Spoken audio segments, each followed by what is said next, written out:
Right, before I show you how to apply the different filter options, I'll show you how you add times that are not just editing or a single day where there is time. So for example, if I went in here and Fred hadn't worked Sunday, should have worked Sunday. I showed you earlier that you've got the add button to add one time. You can also add two times. So basically when you're putting in the first time, it then enables the second time, which you put in the out time.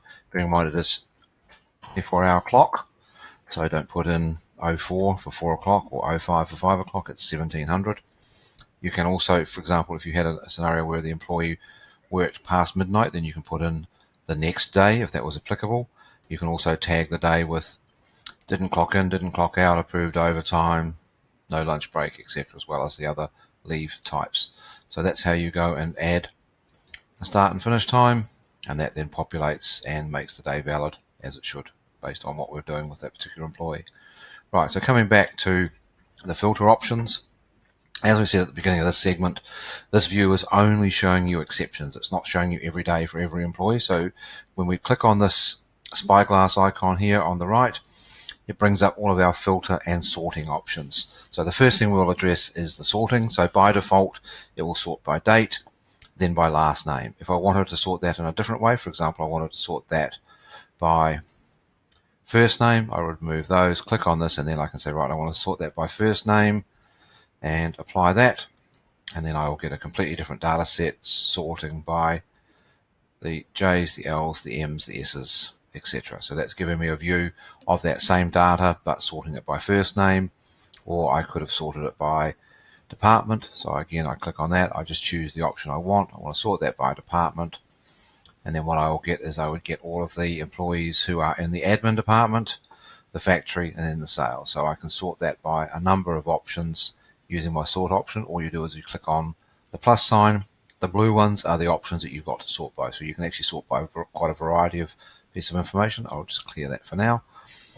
The other options you've got in here is the ability to filter. So if I'm only looking for one employee, then I would put in that person's name, their first name, and apply, and I'm only going to see Steve's records.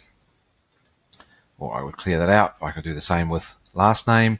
If I knew their code, I could filter it by code. If I knew their department, I could filter it by department. If I knew their daily rule, what roster they were on, I could filter it by that.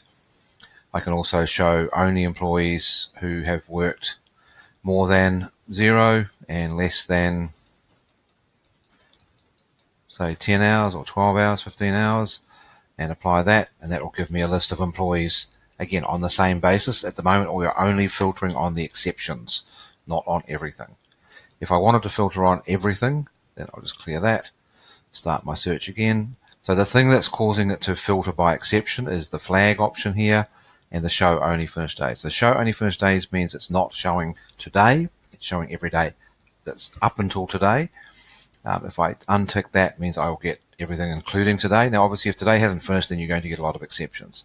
The other option you've got here is to show any day, whether it's got a flag or otherwise, up until now, and then if I apply that for all employees, all departments, I will get every record, whether it's got a flag or not. So if I drill into here, I can see the actual time in here, as you can see. So I can see the information, whether there is a flag, whether there's considered an exception or not. I'm seeing all data. You would only look at this if you were looking to look at everything, or you're looking at all records for a particular employee. So if I was looking at everything for Steve, or everything for everyone whose surname was Nathan, I apply that. And it'll take a second to build that query. So now I've got Fred's record and I've got the Steve records. Obviously Fred's only just started in the process of us setting up this particular video. So I can see everything that Steve's done, whether he was rostered on, rostered off, whether it's an exception or not, whether it's leave or not. So I can see everything. In the next video, we'll talk about some of the more advanced filters again.